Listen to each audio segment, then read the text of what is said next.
Indeed. Ambassador Jetty, proceed. Fraser Vila wants to know, what was your first ever job? Ah, good question. I used to carry sheetrocks for my dad. He had a building and I would do construction starting at the age of 12. Was it legal? No one knows. No one's investigated. We would carry sheetrock from the first floor all the way up to the 5th floor up the stairs. Now, I don't know if I was 14 at the time, etc.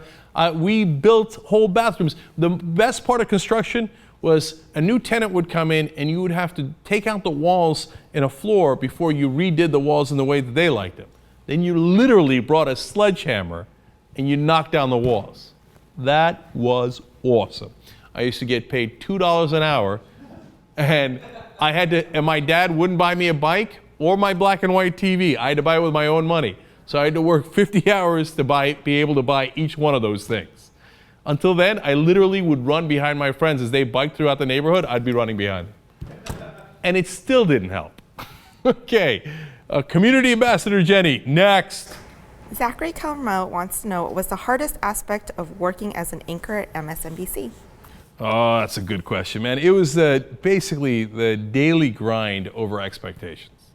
I wanted to do stories where we showed people what the establishment was up to. And the framing at MSNBC was, let's do stories for the home team, okay? The home team was Democrats. So now look, the people within the meetings meant well, but every day we'd negotiate, we'd battle, we'd politely discuss with one another which way to go. And every day it was a grind as I tried to pull them towards stories as I thought they really were. And some folks, because of orders from up top, tried to pull them in a direction of rah-rah Democrats, bad guys Republicans. And so that was exhausting, to be honest with you. And that was the hardest part. Next. Hey, Cenk, Meg Wilder has a crush on you.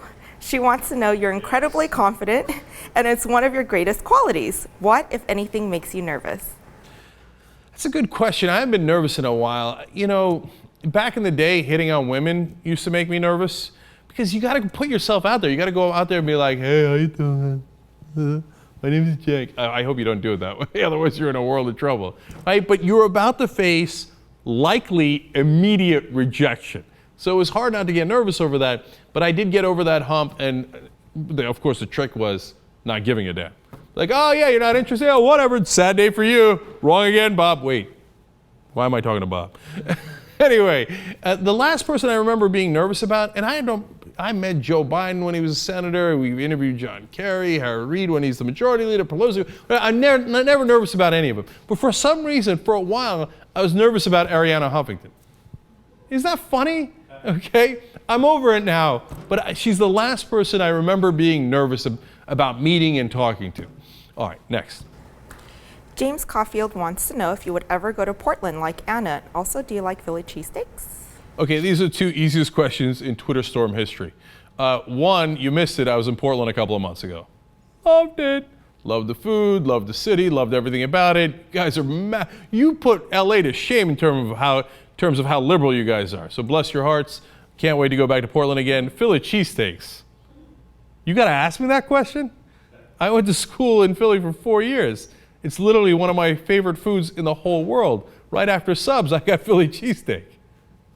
Come on, don't embarrass yourself like that again. All right, what's next? Albrat, Fox News seems to have no issues with lying, but during the last election, Fox threw Dick Morris under a bus. How come? Oh, good question. He was a sacrificial lamb. See, they have this false credibility in the media so that Fox can pretend to be a news organization. So every once in a while, they'll do a purge. And so they purge Rove for like half a minute, and then they had him back on later after the elections. And then they'll be like, oh, Sarah Palin. It turns out she's not going to be president. Oh, did you go overboard there? Oh, so sorry about that, Sarah. And Dick Morris was a perfect candidate. He really doesn't have much power in the Republican Party anyway. Before the election, you get him to pump everybody up, rah, rah, rah. After the election, you throw him under a bus and go, you see that? We have so much credibility. That's the game that's being played. Next. Jason San Marco wants to know, the name of your show is The Young Turks. Does that mean there was more than one Turk at the beginning of the show? No, there wasn't.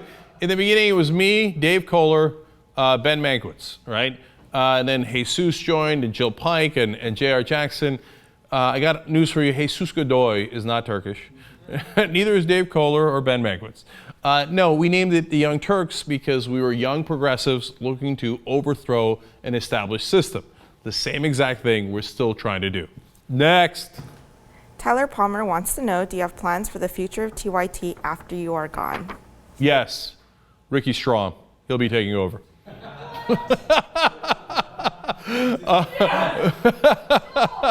All right, no, all right. There's some chance he's just staying on TYT Sports. No, look, eventually I'd love to be Chris Berman. Come in and go back. Oh, fumbling, bumbling, and then just leave. Okay, so we're building up everybody here. We got a great cast. Check out everybody, whether it's on the Young Turks or TYTU, TYT Sports, Pop Culture, etc. And we got hopefully what I think is a giant network. We're at over $1 billion on the Young Turks, and I think over 1.3 billion on the network overall. So check all those guys out, and we plan to continue no matter who's in charge. Can't wait for the day. I don't know if it's 10 years from now, 20 years from now, and I just come in and go back. I'll see you later. Bye. See you.